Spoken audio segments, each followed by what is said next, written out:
Number 14. On Monday, there was a Second Amendment march on Washington, D.C. With that in mind, would you support a nationwide concealed carry law? Yes. In fact, there is some legislation in the House now that deals with reciprocity, whereby if you have a concealed and carry permit in one state, it would be recognized in another state. Let me just say that I'm a life member of the NRA, and I was happy to see Justice Scalia write the opinion in Heller a couple of years ago, which basically settled once and for all the debate over whether the Second Amendment is a collective right or an individual right. In that case, Justice Scalia indicated that the history of the country and the Constitution indicates it's clearly an individual right. And there's the McDaniel case, which is pending now to debate over whether the Second Amendment applies directly to the states.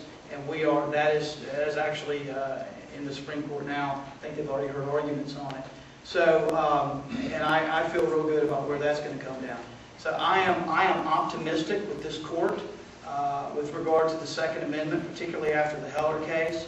And I think a lot of the positive feelings I have are attributable to conservatives like Chief Justice John Roberts, Scalia, and Clarence Thomas, and Alito.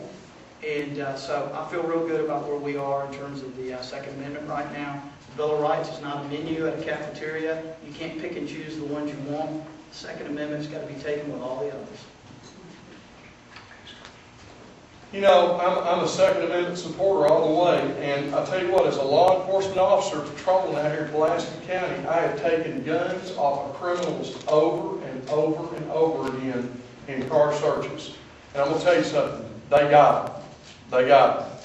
And I think it is every single citizen's right to possess firearms, keep them, have them, as many as you want, have the ammunition to go with them. Because we have got to be able to protect our families, we've got to be able to protect and have for sporting purposes. I'm a concealed carry permit holder. We've got to have where we can carry our permit across state lines. We don't need a federal registry by any stretch of the imagination. We've already got it at the state level. Let the states work on it. We don't need the federal government doing it. And you know, I am not optimistic about this administration and their Second Amendment beliefs. All right, Scott, this is for you, number 13. What personal experiences make you the best candidate to represent the views of the 2nd Congressional District to Congress? You know, it's like I said earlier, I have been here for almost a quarter of a century in Little Rock, providing jobs and for Arkansans. I have worked, I've had numerous businesses, and I've worked hard in this community to serve in this community. And I have worked on numerous boards and commissions, and I do them at no charge to anybody. This is what you do when you live in a community. You work and you involve yourself.